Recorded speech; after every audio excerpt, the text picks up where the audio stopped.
393장 찬양 드리겠습니다.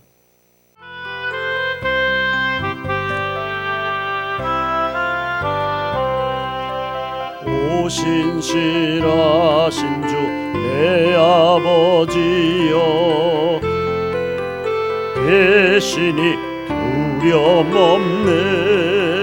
그 사랑 변찮고 날 지키시며 어제나 오늘이 한결같네. 오 신실하신 주, 오 신실하신 주, 날마다 자비를 베푸시며 일용할 모든 것 내려주시니. 오 신실하신 주, 나의 구주.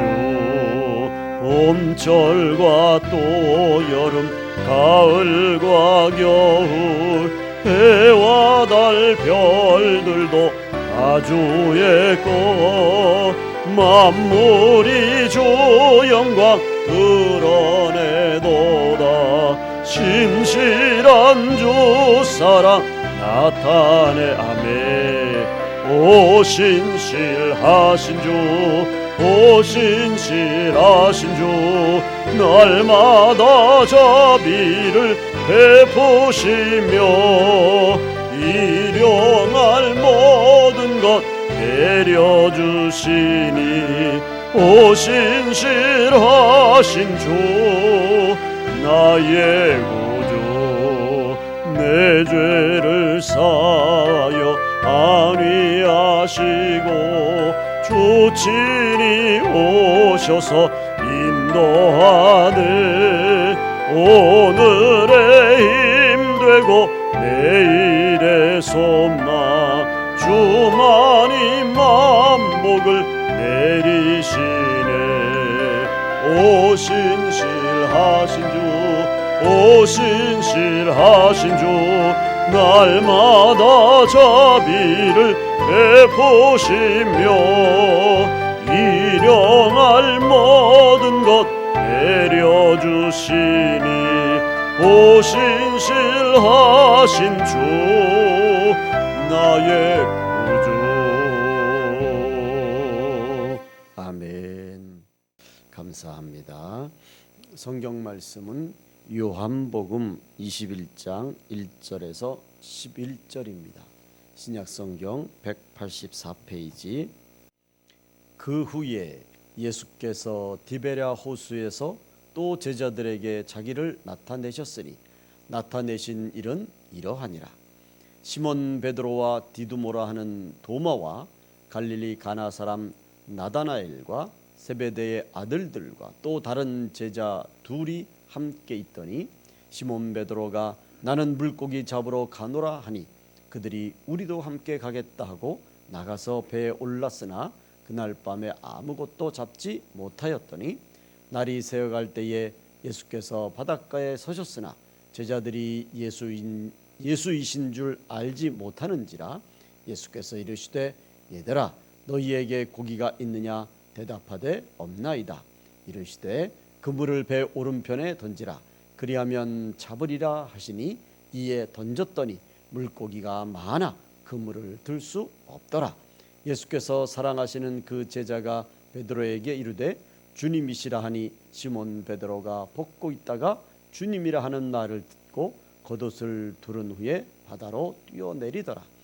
다른 제자들은 육지에서 거리가 불과 한 50칸쯤 되므로 작은 배를 타고 물고기 든 그물을 끌고 와서 육지에 올라보니 숯불이 있는데 그 위에 생선이 놓였고 떡도 있더라. 예수께서 이르시되 지금 잡은 생선을 좀 가져오라 하시니 시몬 베드로가 올라가서 그물을 육지에 끌어올리니 가득히 찬 큰 물고기가 153마리라. 이같이 많으나 그물이 찢어지지 아니하였더라. 아멘.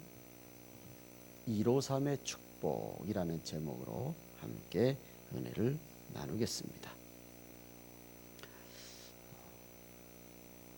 일반적으로 행복한 가정의 3요소는 기본적으로 3가지가 가득 차 있어야 한다고 합니다. 화면을 보시면 그 첫 번째가 건강입니다. 가족 중에 한 사람이라도 몸이 아픈 분이 계시면 아무래도 집안의 분위기가 썩 좋지 않습니다. 저희 집안도 몇 번 말씀드린 것처럼 저희 아버님이 고혈압으로 쓰러지셔서 그래서 참 많은 일들이 있었습니다. 그래서 기본적으로 온 가족이 건강해야 된다. 이 건강이 가득 차야 된다. 그렇게 이제 이야기합니다. 두 번째는 일이 가득 차야 됩니다. 식구들마다 다 놀아. 그러면 매일 얼굴 보는 건 즐겁지만 다 놀고 있으면 참 그것도 쉽지가 않아요. 사람은 일을 해야 되는데 일이 없으면 참 그것보다 참 그래서 가정에 행복이 넘치려면 식구들마다 자기가 하고 싶은 일이 이렇게 가득 차야 된다. 또 그렇게 이야기합니다. 세 번째는 물질이 가득 차야 합니다. 물론 억대 부자는 아니더라도 어느 정도 가정에 물질이 받쳐주고 공급해줘야 그래야 가정에 행복함이 되는 거지. 매일 쪼달리고 매일 모자라고 매일 마이너스면 참 가정이 어렵단 말이죠. 그래서 일반적으로 세상 사람들은 기본적으로 이 3가지가 갖춰지면 행복한 가정의 기본이 돼 있다. 그렇게 이야기를 한다고 합니다. 건강이 넘치고 일이 넘치고 물질이 넘치고.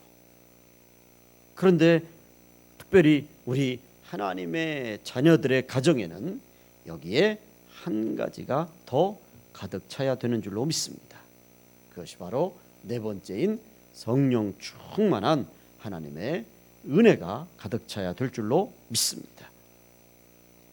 하나님의 사랑하심과 하나님의 보호하심과 하나님의 구원의 은혜가 가정에 가득 차게 되면 조금 어려운 일이 있어도 그 하나님의 사랑으로 서로 협력하고 한마음 되고 이겨나가는 그런 믿음의 가정들이 될 수 있단 말이죠. 건강이 조금 부족하고 일이 조금 부족하고 물질이 조금 부족해도 믿음으로 하나가 돼서 어떻게든지 이겨나가려고 기도하고 그렇게 한 마음이 되어진단 말이죠. 특별히 오늘 우리 가나안의 성도님들의 가정에는 건강도 일도 물질도 하나님의 은혜도 가득 넘치시기를 주님의 이름으로 축원을 드립니다. 우리 11절 말씀을 보시면 시몬 베드로가 올라가서 그물을 육지에 끌어올리니 가득히 찬 큰 물고기가 몇 마리요? 153마리라. 이같이 많으나 그물이 찢어지지 아니하였더라. 아멘. 여기 물고기가 153마리라고 그러죠. 너무도 잘하는 말씀입니다. 이 153마리 153 이 숫자를 우리가 생각하면 얼핏 생각나는 그림이 있습니다. 너무도 잘 아시는 모나미 볼펜의 숫자가 153이죠. 그 의미는 왜 그런지는 이미 너무 잘 알아서 제가 설명을 안 드려도 아실 겁니다. 153이라는 모나미 볼펜 지금도 엄청나게 많이 팔려요. 그리고 또 생각나는 그림이 바로 베드로가 그물로 고기를 끌어올리는 저 성화가 생각이 납니다. 이 베드로의 빈 배에 153마리나 되는 큰 물고기로 가득 찬 것처럼 정말 간절히 바라기는 여러분의 가정에도 하나님의 큰 축복이 건강의 축복, 일의 축복, 물질의 축복이 다시 한번 가득 차시기를 특별히 하나님의 은혜가 가득 차시기를 주님의 이름으로 축원을 드립니다. 코로나로 인해서 정말 많은 것들이 비어 있습니다. 많은 것들이 비어졌어요. 그래서 많은 분들이 힘들게 어렵게 이 코로나를 지금 버티고 있습니다. 정말 이 코로나의 이 어려운 상황 속에서 다시 한번 하나님의 이 153에 가득 차는 축복, 이 축복으로 우리의 삶 속에 다시 한번 우리나라에 또 모든 어려운 분들에게 넘치는 은혜가 함께해야 될 줄로 믿습니다. 우리는 이 153의 가득 참의 축복을 우리가 생각하면서 꼭 기억해야 될, 오늘 말씀에서 우리가 꼭 기억해야 될 중요한 믿음의 원리가 있습니다. 153의 가득 참의 축복의 은혜를 받기 위해서는 제일 먼저 오늘 말씀을 살펴보면 비어 있어야 된다라고 하는 거예요. 3절을 보시면 시몬 베드로가 나는 물고기 잡으러 가노라 하니 그들이 우리도 함께 가겠다 하고 나가서 배에 올랐으나 그날 밤에 아무것도 잡지 못하였더니. 아멘. 여러분, 그날 밤에 아무것도 잡지 못하였더니 이 말씀은 말씀 그대로 고기를 한 마리도 못 잡았다는 거죠. 베드로의 배는 고기가 한 마리도 없는 빈 배라는 거예요. 텅 빈 배라는 거죠. 여러분 생각해 보십시오. 만약에 반대로 베드로가 그날 밤에 물고기를 잡았는데 물고기가 너무 잘 잡히는 거예요. 그래서 주님이 오셨을 때 이미 배에 물고기가 가득 채워져 있었다면, 그런 상태에서 주님을 만났다고 가정해 보십시오. 그러면 주님께서 5절 말씀에 이렇게 말씀하시잖아요. 예수께서 이르시되 얘들아 너희에게 고기가 있느냐? 대답하되 고기가 없으니까 뭐예요? 없나이다 그랬단 말이에요. 그런데 그날 밤에 고기가 잘 잡혔어요. 너무 많이 잡혔어요. 그랬을 때 예수님께서 얘들아 너희에게 고기가 있느냐? 그러면 뭐라고 대답하겠습니까? 물어보나마나 아 그럼요, 오늘 고기가 너무너무 잘 잡혔습니다. 그렇게 주님께 대답을 했다면 과연 베드로의 배에 고기가 가득 찼었다면 예수님의 이 153의 가득 참의 이 기적을 체험할 수가 있었겠느냐 말이죠. 절대로 체험할 수가 없었단 말이에요. 여러분 말씀드린 것처럼 세상 사람들은 가득 차야 행복인 줄 알아요. 건강도 가득해야 행복인 줄 알죠. 일도 가득해야 행복인 줄 알아요. 물질도 차고 넘쳐야 행복인 줄 알아요. 물론 맞아요, 여러분. 건강하면 더 좋죠. 그래서 건강을 지키기 위해서 열심히 운동을 합니다. 일도 하나의 일이, 둘 개의 일이, 세 개의 일이 여러 가지로 일 때문에 바쁘고 일 중독이지만 그래도 일이 없는 것보다 낫단 말이에요. 물질도 여러분 이왕이면 적당한 것보다 자기가 마음껏 쓰고 베푸는 그렇게 풍성한 물질을 누리는 것을 더 좋은 것이지. 그래서 사람들은 세상은 일반적으로 가득 찬 것, 넘치는 것, 풍성한 것, 그것을 행복이고 축복인 줄 압니다. 그건 맞아요, 여러분. 그건 누구도 부인할 수 없는 사실이에요. 그런데 우리가 여기서 믿음 안에서 바라보면, 우리가 믿음 안에서 이 모든 것들을 다시 한번 생각해 보면 때로는 비어 있는 것도 은혜다라고 하는 거예요. 비어 있는 것, 모자라는 것, 때로는 없는 것, 그것이 믿음 안에서 생각해 보면 은혜일 때가 더 많다는 거예요. 그래서 많은 분들의 간증을 들어보면 어떤 분들이 일이 많았을 때는 교회 나올 생각도 못했어요. 그런데 어느 날 갑자기 무슨 일이 생겨서 일이 없어요. 그래서 그 없는 것 때문에 때로는 건강을 잃어버려요. 그 잃어버린 것 때문에, 건강이 없는 것 때문에 때로는 사업을 하다가 폭삭 망해요. 그래서 물질을 잃어버려요. 물질이 없는 것 때문에 건강도 비워졌어요. 물질도 비워졌어요. 일도 비워졌어요. 그 비워진 것 때문에 누구를 만납니까? 주님을 만나요. 주님께 매달리고 주의 도우심을 간구하고 또 누가 교회 가자고 교회 가서 기도하고 은혜를 받자고 축복을 받자고, 그래서 그 비어 있기 때문에 나와서 하나님의 사랑을 깨닫고 다시 회복의 은혜를 받고 다시 축복을 받는, 그래서 믿음이 자라는 그런 간증들을 우리가 수없이 들어봤지 않습니까? 그래서 여러분, 믿음 안에서는 주님의 축복을 받기 전에 우리의 삶 속에 비어 있는 것이 은혜일 때가 더 많다라고 하는 거예요.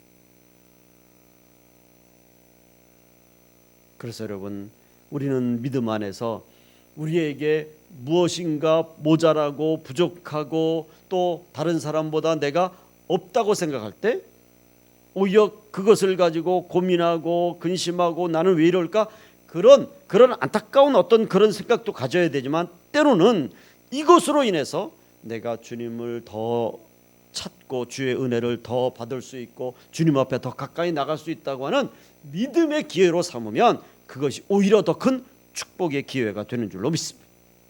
아브라함의 아내 사라를 보십시오. 99세가 되도록 이 가정에 아들이 없었지 않았습니까? 그런데 만약에 생각해 보세요.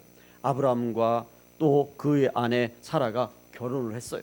그런데 결혼하고 나서부터 그 이후부터 이 자녀의 축복이 생겨서 막 아이를 낳기만 하면 막 아들들만 막 낳는 거예요.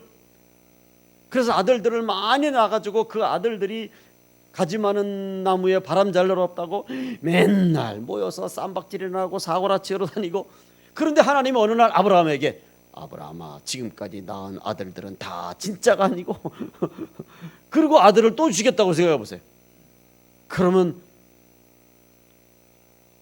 여러분 어떻게 생각하겠습니까? 제 생각엔 아마도 아브라함이나 사라나 그렇게 생각할 거예요. 하나님, 지금까지 낳은 아들들도 이 왼수 같은 아들들인데 여기다가 또 아들을 주신다고요? 그게 여러분 하나님이 주는 축복보다는 오히려 부담감으로 올 수 있단 말이에요. 그런데 75세에서 100세에 이르기까지 25년 동안 간절히 아들을 기다렸어요. 그래서 그 기다리는 동안에 아브라함은 하나님으로부터 많은 훈련과 연단과 그런 가르침을 받잖아요. 그래서 아들을 하나님으로부터 받았을 때 그 아들이 얼마나 소중한지를 그건 말로 못하죠. 그렇지만 그 오랜 기간 동안 아들로 인해서 아브라함이 발견한 게 무엇입니까? 내가 아들을 바라는 것보다 하나님이 나를 사랑하는 게 더 깊고 높고 크다는 것을 아브라함이 뭐예요? 깨달은 거라고. 그랬을 때 하나님께서 아들을 번제로 바치라고 했을 때 아브라함은 고민하지 않고 내가 아들을 잃는 잃는 슬픔보다 하나님의 말씀을 거역하는 이 안타까움을 아브라함은 더 여러분 출애굽기 3장에 보시면 모세가 호렙산에서 하나님을 만납니다. 하나님이 모세를 찾아오실 때 모세의 나이가 몇 살이죠? 80세잖아요. 여러분 출애굽기를 읽어보면 이때 모세의 모습을 우리가 출애굽에서 말씀하지 않습니까? 모세는 더 이상 어떤 의욕도 없었어요. 그에 따른 어떤 육체적인 힘도 없었고, 그리고 모세에게는 어떤 그 자기의 동족을 지키겠다는 그런 꿈과 비전 이런 게 아무것도 그냥 근근히 그날 살아가는 거예요. 그야말로 모세에게는 다 비어진 상태였어요. 그런데 하나님이 그 비어있는 모세에게 찾아오셔서 다시 모세에게 모든 것을 채워주지 않습니다. 모세를 위해 건강도 채워주셨고, 모세의 손에 기적의 지팡이도 채워주셨고, 또 모세의 옆에 말 잘하는 아론도 붙여주셨습니다. 그리고 특별하게 하나님의 기적으로 모세가 기도하면 하나님께서 그 기도를 다 들어주시는 응답으로 채워주신 줄로 믿습니다. 모세가 40년 광야 생활을 하는 동안에 모세의 모든 삶에서 모든 것이 다 빠져나갔어요. 말씀드린 것처럼 의욕도 빠져나가고 어떤 그런 힘도 빠져나가고 그런 열정도 빠져나가고 다 빠져나갔잖아요. 그렇지만 모세가 깨달은 게 있지 않습니까? 이게 내 힘으로 되는 게 아니구나. 하나님이 도와주셔야 되는 거예요. 오히려 모세에게 있어서 모든 것이 비어짐으로 다시 하나님이 찾아오시는 기회를 모세가 얻게 된 줄로 믿습니다. 여러분, 고린도전서 1장 26절 오늘 말씀해 보시면 분명히 우리에게 말씀하지 않습니다. 형제들아, 너희를 부르심을 보라. 육체를 따라 지혜로운 자가 많지 아니하며 능한 자가 많지 아니하며 문벌 좋은 자가 많지 아니하도다. 그러나 하나님께서 세상에 미련한 것들을 택하사 지혜 있는 자들을 부끄럽게 하려 하시고 세상에 약한 것들을 택하사 강한 것들을 부끄럽게 하려 하시며 하나님께서 세상에 천한 것들과 멸시받는 것들과 없는 것들을 택하사 있는 것들을 패하려 하시나니. 아멘. 여러분, 이 말씀에서도 보면 육체를 따라 지혜로운 자가 많지 않다. 이게 무슨 말이에요? 모자란다 그것이 아니라 조금씩 부족하다는 거죠. 문벌 좋은 자가 많지 않다.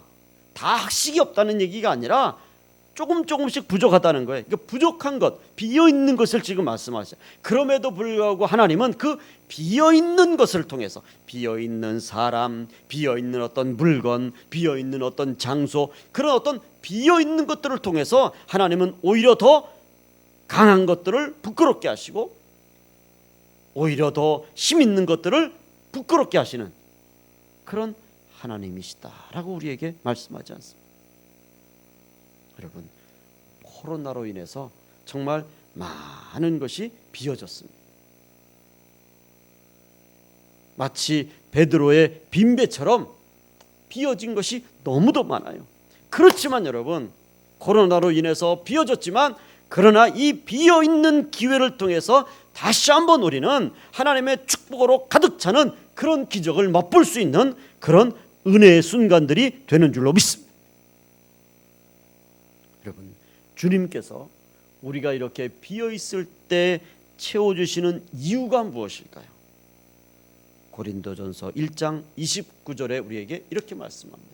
이는 아무 육체도 하나님 앞에서 자랑하지 못하게 하려 하심이라. 우리가 건강할 때 하나님이 더 건강을 주실 수 있어요.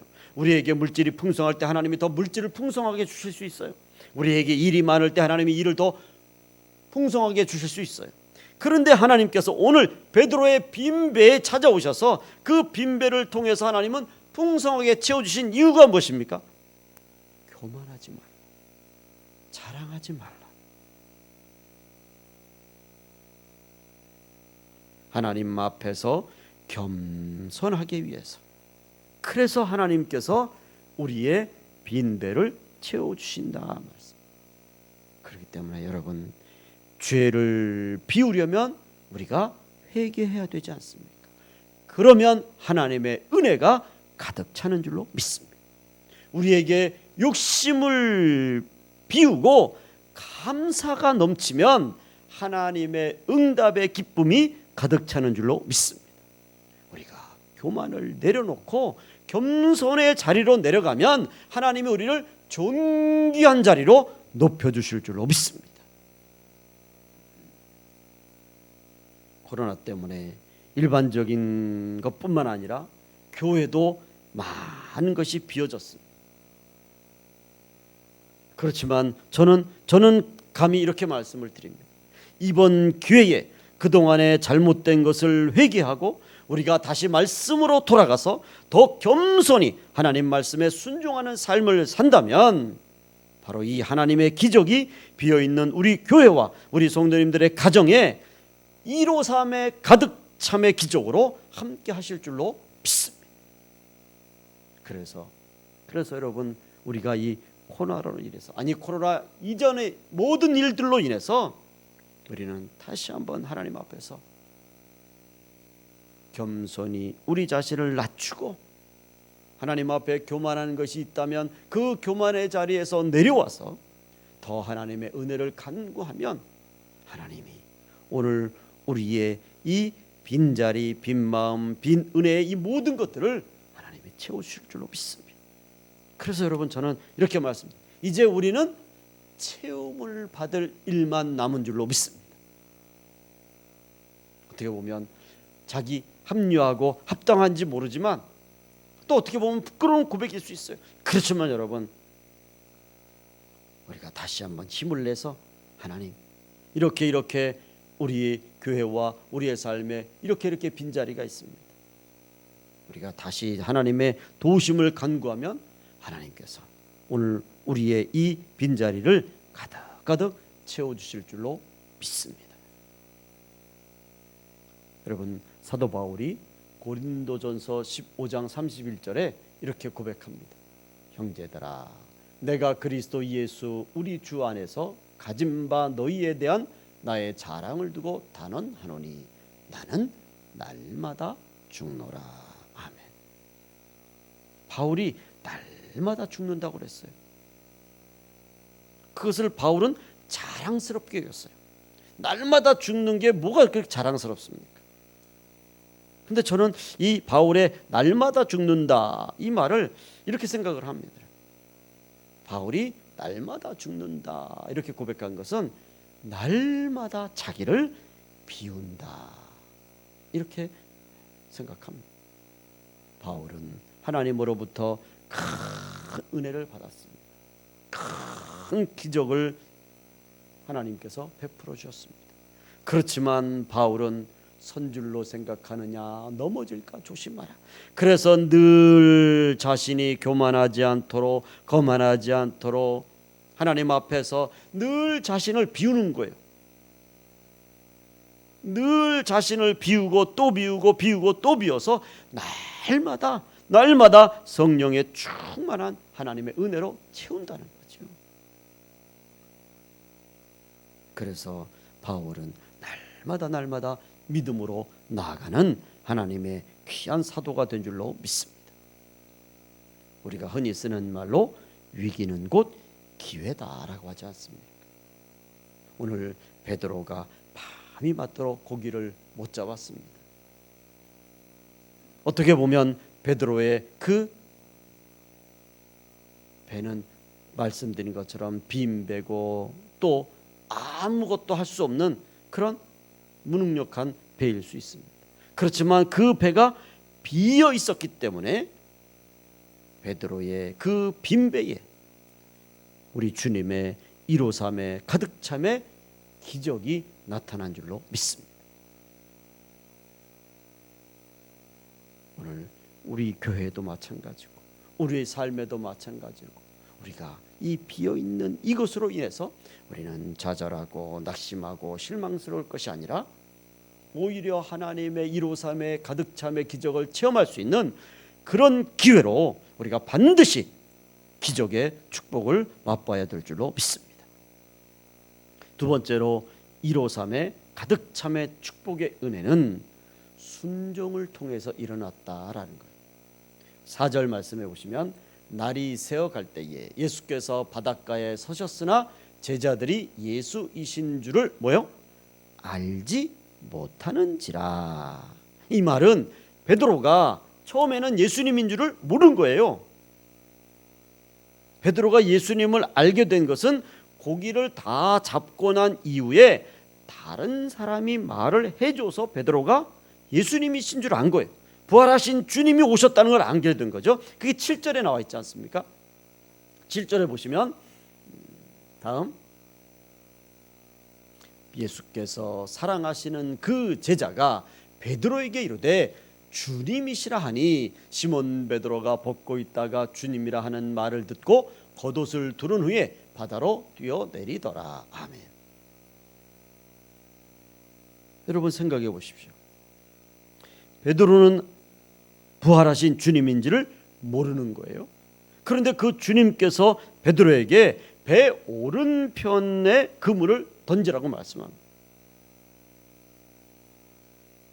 베드로는 지금 주님이신 줄도 모르고 부활하신 주님이 찾아온 것인 줄도 모르고 그 말씀에 뭐예요? 순종했어요. 그래서 오른편에 그물을 던집니다.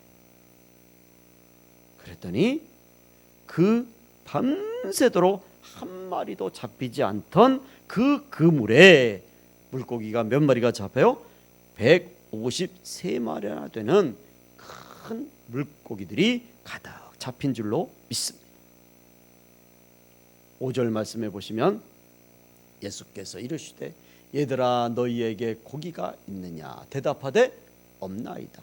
이르시되 그물을 배 오른편에 던지라 그리하면 잡으리라 하시니 이에 뭐예요? 던졌더니 물고기가 많아 그물을 들 수 없더라. 아멘. 여러분 생각해 보세요. 밤새도록 그물을 던진 베드로가 배 오른편에는 그물을 안 던져봤겠냔 말이죠. 어떻게 쓰든지 고기를 잡기 위해서 아마 막 5만 군데 다 그물을 던졌을 거예요. 그랬는데 주님인지도 모르잖아요 지금. 그러면 처음 보는 사람이란 말이에요. 근데 그 말을 듣고 어떻게 그물을 그렇게 쉽게 던질 수 있냐 말이죠. 베드로가 그 말을 듣지 않고 그물을 던지지 않았다면 물어보나 마나 여러분 153의 가득 참의 축복의 기적은 절대로 나타나지 못했다고 하는. 그래서 여러분 우리가 꼭 기억하셔야 될 것이 이 신구약 성경을 관통하는 신구약 성경을 이 꿰뚫는 그런 여러 가지 몇 가지 중요한 주제 중에 가장 중요한 주제 중에 하나가 뭐예요? 순종이라는 거예요. 신구약 성경을 읽어보면 하나님께서 하나님의 자녀들에게 가르치시고 체험케 해주시고 또 자녀들로 하여금 깨닫지 못하면 여러 가지 막 어려운 일들을 하시는 가장 중요한 하나님의 신앙의 그 훈련의 주제가 무엇이라고요? 순종이라는 거예요.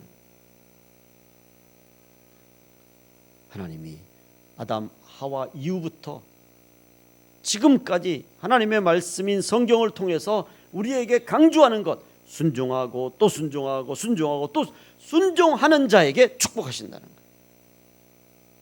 여러분 보세요. 아담 하와의 범죄, 이 범죄는 한마디로 말씀을 드리면 하나님 말씀에 뭐한 거예요? 불순종한 거예요. 그렇지만 사탄의 말에는 순종한 거잖아요. 거기서부터 문제가 생기기 시작한 거예요. 그렇지만 예수님을 보십시오. 예수님은 끝까지 하나님 말씀에 순종했어요. 그리고 사탄의 유혹에는 불순종했단 말이에요. 그래서 아담 하와는 사탄의 유혹에 넘어가서 사탄의 종이 됐지만 예수님은 끝까지 사탄의 유혹에 불순종함으로 사탄을 물리치셔서 우리에게 구원의 주인, 구원의 주님이 되신 줄로 믿습니다. 우리가 믿음이 있는지 없는지 어떻게 알아볼 수 있을까? 그 알아보는 요소 중에 가장 쉬운 게 뭐예요? 순종입니다. 얼마만큼 신앙생활하면서 하나님 말씀에 순종하는 사람으로 변해가는가? 처음 시작할 때는 그야말로 0. 몇 %뿐이 안 되죠. 그런데 예배를 드리고 또 말씀을 듣고 그렇게 해서 믿음이 자라면서 점점 하나님 말씀에 순종해가는 양이 순종해가는 그 속도가 점점 많아지는 것 아닙니까? 처음에는 잘 몰라서 그랬지만 하나님 말씀을 읽고 들으면서 배우면서 하나님의 뜻을 알아가면서 그 순종의 양이 점점 많아져가요.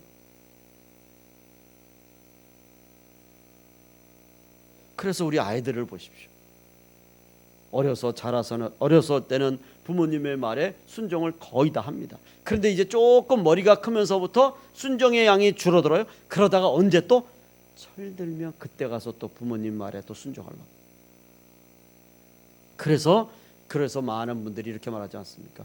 믿음의 성장과 성숙은 순종과 정비례합니다. 여러분, 사도행전 11장 26절에 보면 이런 말씀이 있습니다. 아주 귀한 말씀인데, 만남에 바울과 바나바가 만난 거예요. 안디옥에 데리고 와서 둘이, 바울과 바나바가 교회에 1년간 모여 있어 큰 무리를 가르쳤고, 제자들이 안디옥에서 비로소 그리스도인이라 일컬음을 받게 되었더라. 아멘. 저 말씀을 이제 잘 우리가 생각해 봐야 합니다. 여러분, 이 안디옥이라고 하는 지역을 저때 당시의 자료를 살펴보면 안디옥을 중심으로 약 10만의 인구가 살고 있었대요. 얼마요? 10만.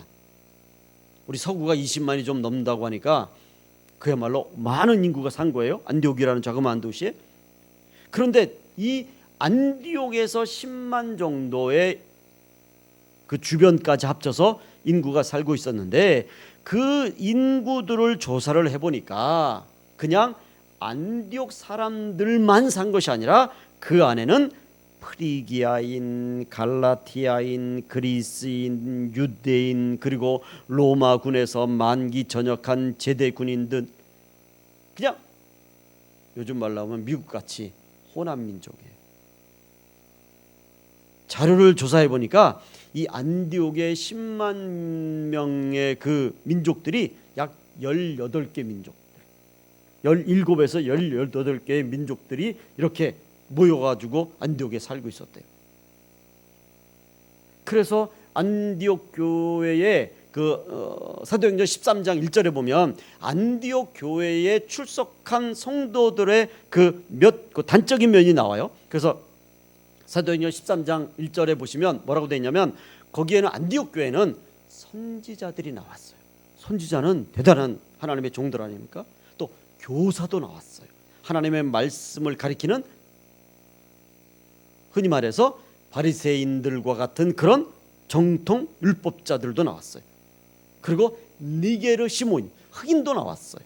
그 분봉왕 헤롯의 젖동생인 마나임, 왕족도 나왔어요. 이게 그냥 요 사람들만 나온 것이 아니라 그 대표적인 그러니까 안디옥 교회 안에는 높은 신분의 왕족도 있었고 천한 그런 신분의 사람도 있었어요. 이런 사람들이 교회 밖에서는 그야말로 감히 얼굴도 못 맞추는 거예요. 길거리에서 만날 일도 없어요. 그런데 이런 분들이 교회에 나와요. 안디옥 교회에 나왔어요. 이런 분들이 섞여서 안디옥 교회에서 예배를 드리는데, 여러분 생각해 보세요. 왕족이 있고 하인이 있고, 참 이 교회 구성원이 다채롭단 말이에요. 그렇지만 신분 제도가 엄연히 존재하던 그 시대의 교회 안에서 참 껄끄럽지 않습니까, 여러분?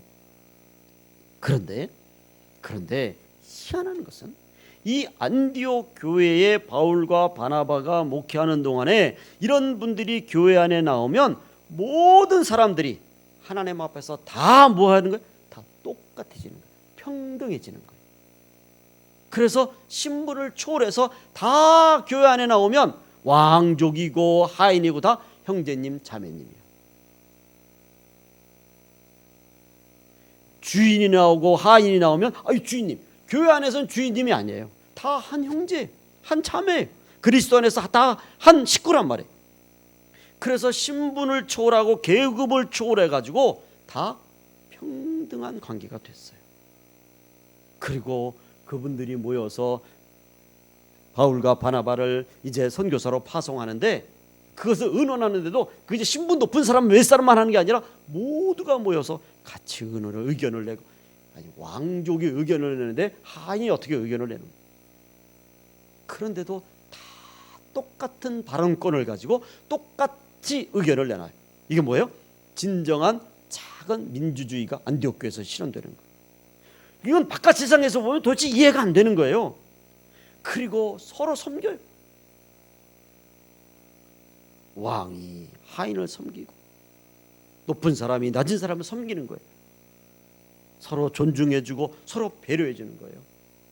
그러니까 이걸 바라보는 안디옥 그 주변에 있는 사람들이 이상한 거예요. 어떻게 저 안디옥 교회만 가면 다 형제고 자매고 높고 낮음이 없고 다 평등해지고, 그래 저 사람 이상한 사람들이다. 우리랑 다른 사람들이다. 열외 사람들이다. 그래서 그 붙인 이름이 뭐라고요? 그리스도인이다. 그렇게 말합니다. 여러분, 안디옥 교회에서 어떻게 이런 일이 가능하냐 말이죠. 이런 일들이 어떻게 안디옥 교회 성도들이 이런 신앙생활을 할 수 있었다냐 말이죠. 그건 단 하나뿐이 없어요. 내 이웃을 내 몸같이 사랑하라고 말씀하신 예수님의 말씀에 철저하게 순종해서 안디옥 교회 성도들은 예수님을 닮아가기 위해서 예수님의 말씀에 철저하게 순종하는 그런 신앙생활을 했기 때문인 줄로 믿습니다. 참 이건 오늘날 우리 교회 안에서도 정말 많은 걸 안디옥 교회를 통해서 도전을 받고 정말 개혁을 하고 바꿔야 될 거예요. 여러분, 우리가 교회를 들여다보면 교회에 본의 아니게 묘한 그런, 여러분 교회 안에 직분이 높고 낮은 직분이 어디 있습니까? 목사가 높은 사람이고 장로가 높은 사람입니까? 아니에요. 여러분, 일하는 내용에 따라 갖다 붙인 거잖아요. 그런데 목사는 높은 사람이고 장로도 높은 사람이고 성도는 낮은 사람이고 이런 생각들, 어떤 사람은 발언권을 크게 가지고 어떤 사람은 아예 말도 못하게 만들고, 이 도대체 우리가 예수 그리스도를 닮아간다고 주님의 말씀에 순종하는 삶을 산다고 하면서도 여전히 교회 안에서 그 말씀대로 살지 못하는 그런 모습들이 얼마나 많은지 모릅니다. 말씀드린 것처럼 코로나가 정말 많은 걸 바꿔놓았어요. 특별히 우리가 믿음 안에서 교회 안에서 정말 많은 걸 바꿨어요. 저는 그래서 이 코로나를 계기로 해서 정말 우리 하나님의 자녀들이 하나님 말씀에 절대 순종의 믿음으로 신앙생활하는 이런 신앙생활로 다시 돌아가는 그런 계기가 되어야 됩니다. 그런 우리 가나안의 성도님들이 되어주시기를 주님의 이름으로 부탁을 드립니다. 절대 순종의 믿음으로 베드로가 153의 가득 참의 기적을 체험한 것처럼 이번 코로나를 계기로 우리 교회도 이제 앞으로 하나님 말씀에 절대 순종하는 그런 믿음을 다시 힘차게 힘있게 우리가 믿음에 순종하는 모습을 통해서 다시 회복하는 교회, 축복받은 교회, 또 사명을 감당하는 우리 교회가 될 줄로 믿습니다. 이제 마지막 세 번째로 153의 가득 참의 축복은 찢어지지 않도록 지켜주시는 축복이다 라고 하는 거예요. 자, 11절 말씀해 보시면 아주 재밌는 표현이 있어요. 시몬 베드로가 올라가서 그물을 육지에 끌어올리니 가득히 찬 큰 물고기가 153마리라. 이같이 많으나 그물이 찢어지지 아니하였더라. 아멘. 여러분, 여기 153마리라고 했죠. 그러면서 그 물고기가 어떤 물고기인지를 표현해 주고 있어요. 저기 보면 다시 한번 큰 가득히 찬 뭐예요? 큰 물고기. 그냥 물고기가 아니라 큰 물고기. 요즘 말로 뭐예요? 이건 월척이에요. 월척. 그래서 저 물고기를 이제 베드로 물고기, 그렇게 갈릴리 호수에서 근처에 있는, 지금도 성지순례 가신 분들이 베드로 물고기 해가지고 사진 찍어서 그 판대요 지금도. 그래서 제가 사진을 찾아보니까 여러분, 베드로 물고기가 기본 저만한 거예요. 저만은 큰 거잖아요, 그죠? 저런 큰 물고기가 자그마치 몇 마리나 돼요? 153마리. 근데 저 물고기들이 그물에 잡혀 있으면 그냥 얌전하게 날 잡아 잡수세요 그러고 여물을 있겠습니까? 물고기들이 막 요동을 친단 말이에요. 어떻게든지 빠져나가려고. 그 베드로의 그 물고기가 무슨 뭐 강철 그걸로 만들었겠습니까? 얼기고 설기고 얼기고 저런 물고기들 153마리가 파다도 어느 한 군데가 찢어지는 거예요 사실은. 그런데 한 마리도 안 빠져나간 거예요. 153마리가 그대로 끌려왔어요. 여러분, 그물이 찢어지지 않도록 주님께서 튼튼하게 지켜주셨기 때문에 한 마리도 도망가지 못한 줄로 믿습니다. 그래서 저는 이 찢어지지 않는 은혜다 이렇게 말씀드리고 싶어요. 그물이 찢어지지 않은 은혜, 이 은혜는 막아주시는 은혜인 줄로 믿습니다. 지켜주시는 은혜요, 새는 것을 차단시켜 주시는 은혜요, 헛된 곳으로 빠져나가지 않도록 책임져 주시는 주님의 은혜인 줄로 믿습니다. 이런 찢어지지 않는, 그래서 빠져나가지 않는 은혜를 받는 우리 가나안의 모든 성도님들이 되시기를 주님의 이름으로 축원을 드립니다. 우리가 잘 아시는 말씀 있지 않습니까? 밑 빠진 독에 물 붓기. 또 우리 아이들 그 동화에도 보면 콩쥐가 물을 갖다 붓는데 이 물독에 밑이 빠져 있으니까 다 밑으로 새잖아요. 그럴 때 두꺼비 한 마리가 나타나서 그 빵꾸난 독을 탁 막아주잖아요. 여러분, 들어오기도 잘해야 되지만 나가는 것이 없어야 되는 줄로 믿습니다. 열심히 일해서 많이 벌었는데 이 한 방에 홀라당 날아가 버려. 참 얼마나 허무하겠어. 참 이런 비유를 참 들으면 맞는지 모르겠지만 건물을 멋지게 지어놨는데 저녁에 퇴근할 때만 해도 아무 이상 없었는데 아침에 와보니까 불이 나가지고 홀라당 타버렸어. 아무것도 안 남았어.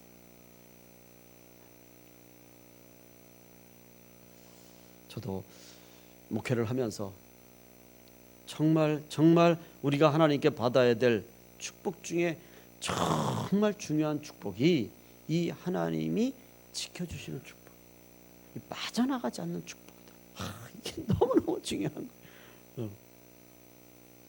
여러분, 우리 기도하실 때 다시 한번 우리 교회 하나님, 이 빠져나가지 않는 축복, 이 새지 않는 축복, 찢어지지 않는 축복, 이 축복을 주시옵소서. 그렇게 기도해 주시기를 주님의 이름으로 간절히 부탁을 드립니다. 그래서 앞으로 교회에 더 많은 하나님의 자녀들이 모여서 예배 드리고 또 사명 감당하는 그런 교회, 이 빈자리가 가득 채워지는, 그리고 채워질수록 더 채워지는 그런 하나님의 은혜가 있도록 기도해 주시기를 주의 이름으로 부탁을 드립니다. 우리가 하나님을 위해 심고 전도와 선교를 위해서 심고 영혼 구원을 위해서 심고 교회를 위해서 심고 이웃과 서로 나누면 이 찢어지지 않는, 새지 않는 하나님의 축복이 우리와 함께 하실 줄로 믿습니다. 이제 우리 마지막으로 다 같이 시편 121편 1절부터 같이 한번 읽으시겠습니다. 다 같이 시작. 내가 산을 향하여 눈을 들리라. 나의 도움이 어디서 올까? 나의 도움은 천지를 지으신 여호와에게서로다. 여호와께서 너를 실족하지 아니하게 하시며 너를 지키시는 이가 졸지 아니하시리로다. 이스라엘을 지키시는 이는 졸지도 아니하시고 주무시지도 아니하시리로다. 여호와는 너를 지키시는 이시라. 여호와께서 내 오른쪽에서 내 그늘이 되시나니 낮의 해가 너를 상하게 하지 아니하며 밤의 달도 너를 해치지 아니하리로다. 여호와께서 너를 지켜 모든 환난을 면하게 하시며 또 내 영혼을 지키시리로다. 여호와께서 너의 출입을 지금부터 영원까지 지키시리로다. 아멘. 기도하겠습니다. 하나님, 베드로의 빈배에 153에 가득 찬 축복이 베드로의 축복으로 끝나는 것이 아니라 코로나로 인해서 비어있는 우리 이웃들, 또 여러 가지 이 모양 저 모양의 사건으로 인해서 비어있는 우리 교회들, 또 우리 가정들, 하나님, 그 비어있는 곳마다 베드로의 153에 가득 참의 축복이 넘치게 하여 주시옵소서. 비어있다고 낙심할 것이 아니라 오히려 이 빈 것으로 인해서 하나님의 은혜를 체험하는 귀한 믿음의 간증의 역사가 있을 줄로 믿습니다. 이제 다시 한번 하나님 말씀의 절대적인 순종을 통해서 말씀대로 우리 삶 속에 하나하나 순종해 나감으로 끝까지 지켜주시는 하나님의 축복이 우리 모두에게 함께 하실 줄로 믿사옵고 예수님의 이름으로 축복하며 기도 올리옵나이다. 아멘. 이제는 우리 주 예수 그리스도의 은혜와 하나님 아버지의 무한하신 사랑하심과 성령님의 충만 역사하시는 은혜가 이 한 주간도 주의 말씀에 절대 순종하며 믿음으로 나아가기로 결단하고 결심하고 나아가는 우리 가나안의 모든 주의 자녀들 발걸음 위에 이제로부터 영원토록 풍성하게 가득하게 함께 계시기를 간절히 축원하옵나이다. 아멘.